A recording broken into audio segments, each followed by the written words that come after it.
Welcome to the WTR Small Cap Spotlight podcast.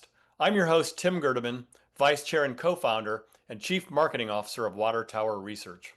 In today's special Flashcast podcast episode, I'm being joined by my healthcare equity research colleague, Robert Sassoon, to share his thoughts on President Trump's recent executive order to accelerate research, clinical trials, and so-called right-to-try access for such psychedelic drugs as psilocybin and MDMA for medical purposes.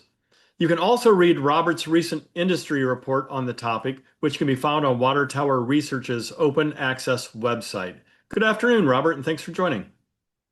Great to be here with you again, Tim. First off, can you give us some context and tell us what concrete mechanisms this executive order puts in place to help therapeutic psychedelics? Sure, Tim. So there are 5 mechanisms incorporated in the EO to support psychedelics development and access. One is the National Priority Review vouchers for breakthrough designated psychedelic therapies. That's really to accelerate NDA review from the standard 10 to 12 months to a matter of weeks. Two, a right to try expansion, creating a pre-approval access pathway to allow terminally ill or seriously ill patients to access psychedelic therapies before full FDA approval is granted. And that's an area where the US is a long way behind Canada and Australia. Three, a sequenced rescheduling commitment triggered by phase 3 completion, directing the Attorney General to initiate DEA scheduling reviews upon phase 3 completion rather than post-approval, potentially compressing the gap between NDA pre-approval and commercial availability by up to 90 days. Four, there's a $50 million federal funding, which will match state research programs to broaden the clinical evidence base and accelerate development pipelines. This seems to be a modest amount, but nevertheless, it's a signal that the federal government wants to encourage research in psychedelics.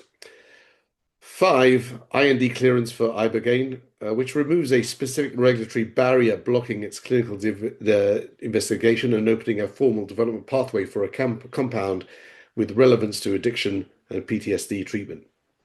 So that covers a lot of different topics on this EO or executive order. What do you see as the most consequential of these mechanisms, Robert? Right. So in my view, and probably the view of many others, the most consequential near-term action is the Commissioner's National Priority Review voucher, which can, as I say, shrink NDA review from 10 to 12 months to a matter of weeks. Now, a very recent precedent highlighting the impact of the voucher system is Eli Lilly's GLP-1 weight loss drug, Foundayo, whose NDA was recently approved after a record 50-day review from NDA filing. So I'm not saying that we will get psychedelic approvals around 50 days from NDA filing. The Lilly drug was a clean oral small molecule with a conventional delivery model, whereas a psychedelic NDA is typically more complex because it will carry a risk evaluation and mitigation strategy or REMS requirement, session monitoring protocols, and perhaps therapist credentialing standards.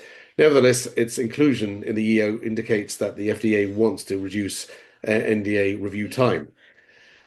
On the EO's right to try directive, it's an important, we call RTT, it's an important goal to broaden use of existing early access pathways, which in the US, as I noted, is way behind the likes of Canada and Australia at the moment.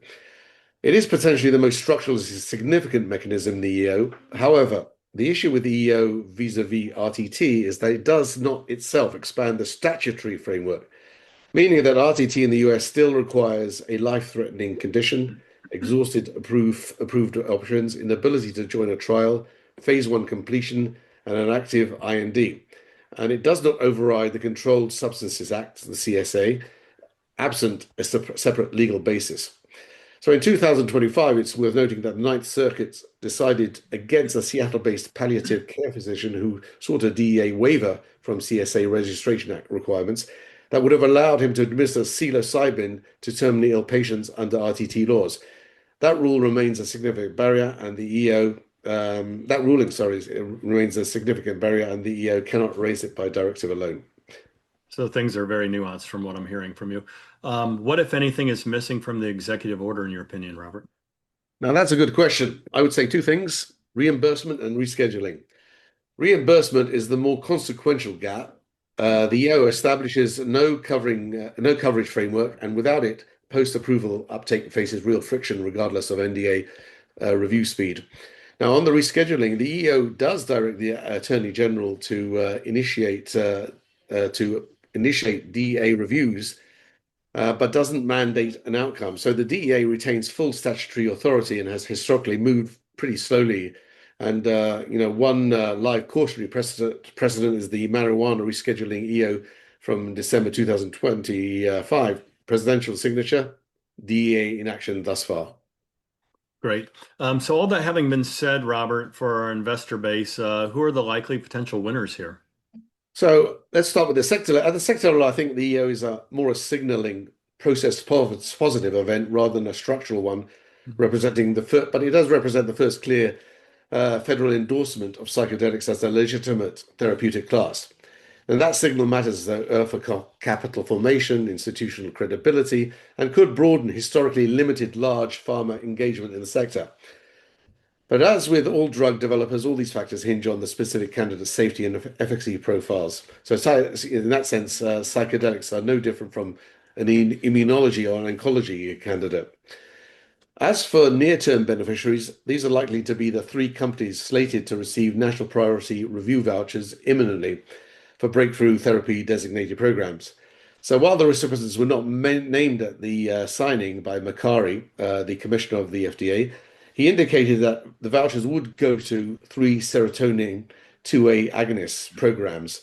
So that narrows the field a bit. So the most obvious candidate is Compass Pathways, which following having back-to-back phase 3 successes for COMP360, it's a primary asset in treatment-resistant depression, and it's also planning a rolling NDA in the fourth quarter of this year. As for the remaining two vouchers, well, if you assume the programs closest to NDA preparation and submission are the ones that are going to be included, these could come from a small pool of serotonergic breakthrough designated phase 3 programs.